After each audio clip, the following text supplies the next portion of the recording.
Shallow conversations that don't really get past the surface. We believe that they hold teams back from being at their best. Why do we think that is? It can be hard when you bring a group of people together that may have many different opinions, have a lot of their own experience that they're bringing to the team, and it can make it very hard to feel safe to share maybe what you really feel or how you really think. And you don't know what someone else is thinking, and there's all of these mixed messages hidden, kind of, whether it's body language or you're constantly trying to figure things out, that just make it hard for people to actually get to deeper conversations that would actually have a bigger impact, and to feel safe that I can share my opinion and express the challenges, maybe the things that are holding the individual back, or an awareness of maybe what a problem is in the group or in the environment that could actually unlock another level of performance and connection amongst the group. And it's really, really hard. It can be extremely hard to create that sense of environment that it's completely okay to share those opinions and have those conversations. And It's safer in keeping things shallow, isn't yeah, it? yeah, it's easy. You can just go and get the job done and not, try to come in and just show up and do the job, do your own job, and not really have to think too much about it, and not really have to upset anyone or I think knowing the boundaries and knowing where the lines are drawn within the conversation is so important. And we've got considerable experience now from hosting events and having one-to-one conversations and online conversations. And I think through experience, we've learned where our expertise lie. And through that expertise and knowing the points that we want to get to in answering certain questions, I think people feel the safety from how that's facilitated in having incredible conversations.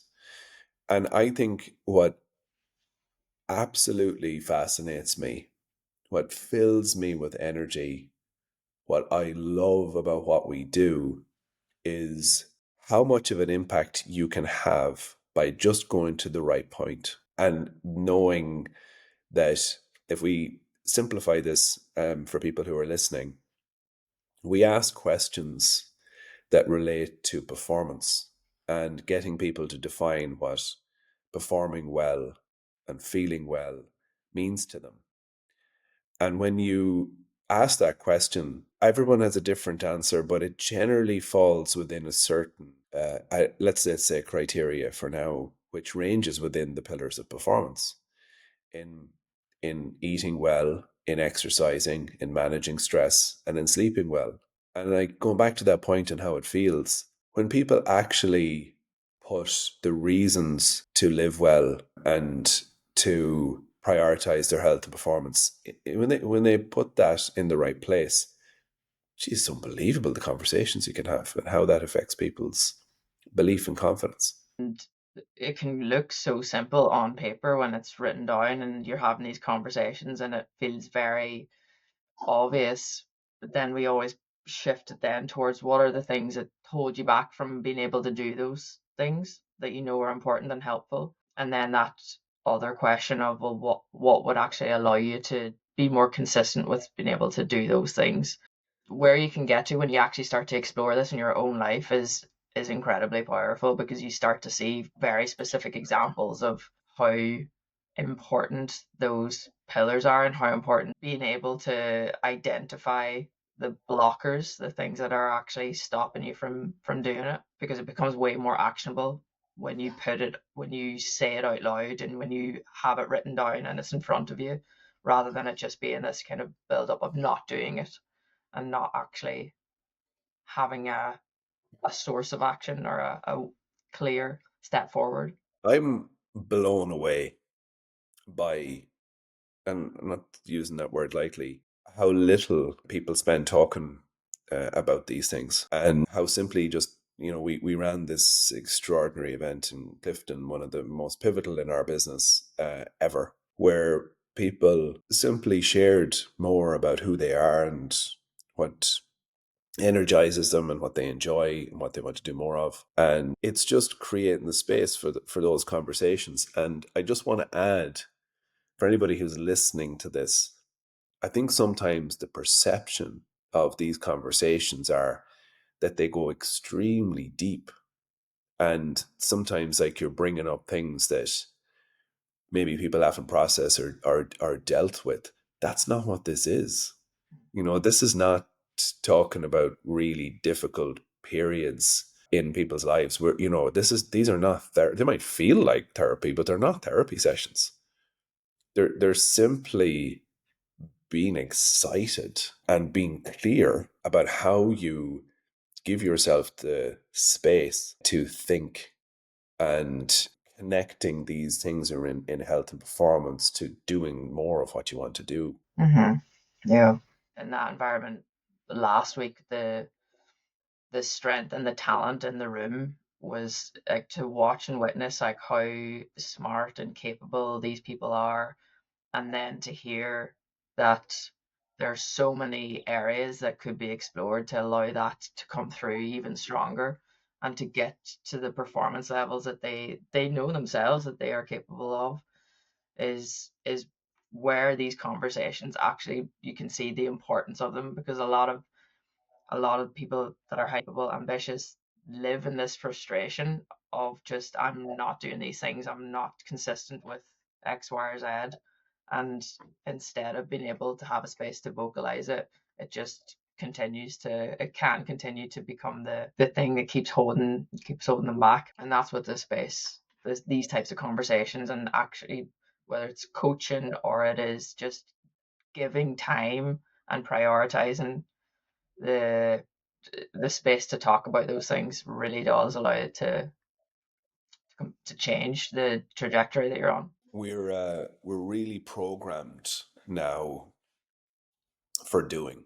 And I think, as you were talking there, and I was thinking about the talent, I was thinking about the genius. We don't ever, we don't ever use those words lightly. I certainly don't. We have a very high bar for those types of references, but we experienced that firsthand in so many different ways last week. And what I think about is those exceptionally talented, hardworking people with a system or with a process in how they're doing their work that is not giving them enough space for what they're brilliant at. So not actually having the thinking and creative space built into their week and the way that they interact and the way that they share. Mhm. Uh, and what happened in such a short space of time, when that sync or that alignment is created, and you just see this. Mhm. Yeah. Some of the things that you could do to actually unlock that as well, like the activities that we included in that, I think was really fitting for that group because they were so creative, and the ideas that they had, and when they talked about the vision for the business, it all just starts flowing out when you give it that space. And it's just, if you go back to your day-to-day life and don't actually continue to have more of that space, maybe not in the same capacity as a big event like that, but how do you then move forward and make sure that that's prioritized to keep that energy alive and the creativity alive in the work that you do day to day, is ultimately the most important part in moving forward from that type of experience. We say this all the time, but just how much value we get out of it as a team. We had one of our meetings today as a team, and we identified a standard that we felt wasn't appropriate in that meeting, and we came off the back of it feeling like that wasn't a standard that we want around something that's directly related to our value. And we've immediately implemented a process for that to be better going forward. But I feel like last week's experience has elevated our standard. We experienced their standard. We inherently benchmark. So when they're talking about preparation and the standards that they want to set, you automatically reflect on your own. And I think that that's such a big driver for us. So if you think about this, you expose yourself to these people, talent, leaders already established, what they're achieving, and then they're raising your standard. It's an incredibly exciting thought about where that can bring you Mhm. with exposure to people in different events from different industries and different backgrounds, but all related to the concept of performance. I think we've seen that multiple times in even Portugal last year, being able to listen to other people's stories in other industries, different sports, and at different levels, and to see in the room each, or to see in every activity, someone's maybe competitive drive, and then someone's ability to deeply reflect on an experience and to be so vulnerable to share that. If somebody else in the room is taking that element of it and putting it into the pieces that they want to maybe build up.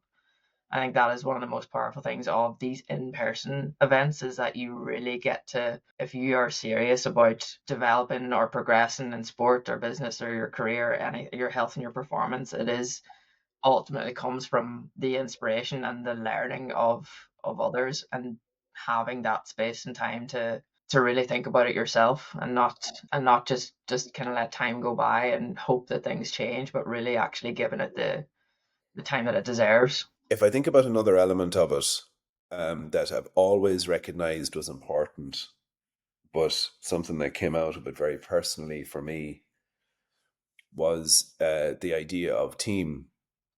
And I've always been somebody who wanted to be on a team, who performs best on a team. I've always wanted this to be a team. Now, Verus Performance, as I see it in the corner, actually, just for those again who are listening, there was a class moment where one of their team asked about Verus, and without giving any detail, real great detail or depth, we talked about real and true and honest and the work behind the performance. And he said, "Oh, of course, Verus, verity, verify." And I just went, "Oh my God." I mean, to understand that, so cool. Yeah. What I was going to say was about the team element and how important it is that different people on the team bring different things. You brought something different. I brought something different. Ellen, Lauren. There's something about that dynamic that one individual, two teams come together and they're referencing us as a team and we're referencing them as a team. I think there's something incredibly uniquely special about that, because if you think about in the world, there's networking events, but you don't really get the opportunity to bounce off other teams like that. And I think that that's something we're incredibly excited about going forward. Like, we want to facilitate teams like learning from other teams and athletes learning from other athletes. It's such an exciting thought. It is, and I think it reshapes the pressure or expectation if you can see yourself more as a team rather than I have to do all of these things. It's like I could lean on someone else to get their expertise or what their strengths are and bring that out more in the team. And it just changes the pressure you might put on yourself to execute something that you just, it's not where you really shine, or going back to that point on where your strengths actually are. If it is in creativity, somebody else might be the brains behind the process, and it's knowing how to bring that out in a team. What do you think people would think listening to this conversation? He's not nutritionists. And I ask that question as I reflect on this conversation, and I think about when you're not there, and it's like the images that we've shared from Portugal, from the different events, and then you see these words that people share after the experience: powerful, empowering, energizing. Some people say life changing, and there's all of these types of references, and they go, "Ah, come on." It was a couple of days. The lads were off work. Even coming back and I mean our conversations, but even coming back and maybe trying to explain it to a family member or a friend can be hard to, because you're expressing so much emotion. But I think it is so deep and personal, but it is also about, we're ultimately just discussing what we really care about and what we know is important, what drives consistency and unlocks performance. So it is, we could have a consultation and have a very similar experience in it with a coaching, with a client that actually goes through that journey and really invests in themselves and takes it into their own life. But it's only when you sit in an environment like that for an extended period of time, you get to see it in such a shorter space of time, because there's the whole day, the whole time is dedicated to health and performance, as opposed to maybe a once-off consultation or a journey that would require a longer period of time to have those conversations. Touching just a little bit more on, um, I thought they were performance nutritionists. What are they talking about? What do you think about that? Uh, let's just keep the language simple so I don't spend too long thinking for a better word. But what do you think about that journey that we have been on as a team, as nutritionists?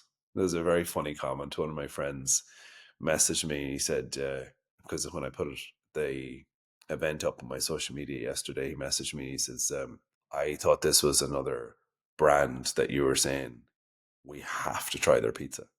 And he was like, what's this? He's like, I thought that this was just you promoting a pizza that you really like. Pizza. And then he was like, event? What? I think from the very start, we've always, like, we've absolutely evolved, but it's always been about this deeper understanding of performance and like what's holding people back and what actually allows someone to be their best. It's never really been anything other than that. It's just gone deeper in terms of what that really means and how much you have to explore in order to understand it. So I think our depth of understanding and everyone's individual story on the team has helped to evolve what that means, because we're all interested in sport, in health, in the competitive side of sport and what that brings with it, the challenges, the understanding, the mindset part of it. It all matters, and it's all important that it has to be explored, because otherwise it's just very tunnel vision, and the depth of understanding that's required in order for someone to really unlock their best performance and reach their potential is, it never really ends. So we have to keep exploring all of the angles that allows us to someone else to experience it. I was sitting in the canteen in Leinster a couple of years ago, and there's one of the lads, Charlie, former one of the young captains under 20s, and he was making his coffee and got into this chat. Like we would always get into this really nice back and forth, and I said it's so hard to explain sometimes that it's not just nutrition. And he said it's a mindset, and I said, yeah, it is.